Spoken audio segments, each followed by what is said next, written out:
کنگره آمریکا به شکنجه روانی مجاهدان اشرف 10 مارس 2011 19 اسفند 89. I want to show you a poster recently taken from Camp Ashraf to the outside, and when in November there were 110 loudspeakers. Here's a pole with a bunch of speakers on it, all blaring to the inside of Camp Ashraf. And now today, 4 months later, there are 212 of these loudspeakers. So it seems to me, if I do the math right, it's increased 100 loudspeakers blaring into the residents of Camp Ashraf. The residents of Camp Ashraf tell us that these are all propaganda, saying awful things about the women in Camp Ashraf, inciting, I think, violence to occur. People live in fear, and it's constant. And, you know, I don't know anybody, any American, that would like to have outside their house a speaker going 24 hours a day saying anything, even if it's playing Willie Nelson music. Nobody wants to have that.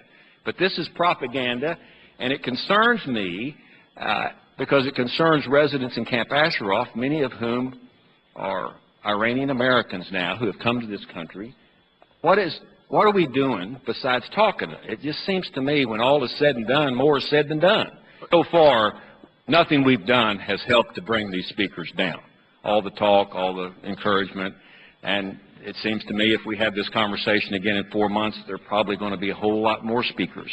And I sincerely just hope that the United States is able to use its prestige to encourage Iraq to let these people live in peace instead of breaking the peace with one way is the propaganda that's coming through these loudspeakers. That's my goal, and I hope the State Department figures out a way to make it happen. And I yield back my time. Thank you. The gentleman's time has expired. Is the gentleman from California, Mr. Rohrabacher, who is the chairman of the subcommittee on oversight and investigations of the Foreign Affairs Committee.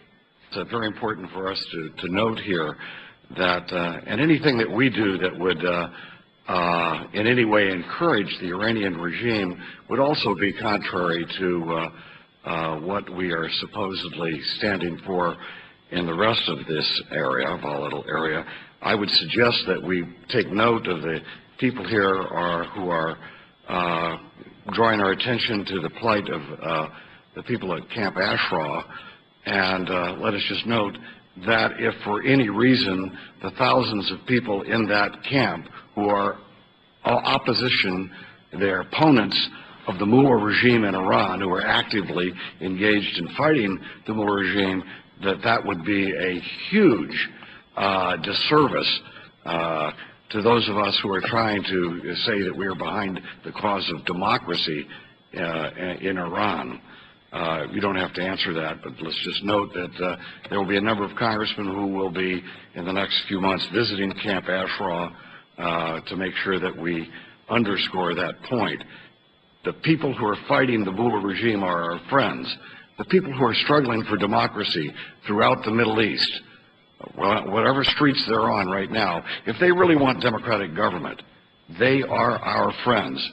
And we should be backing them up in Iran, and we should be backing them up elsewhere.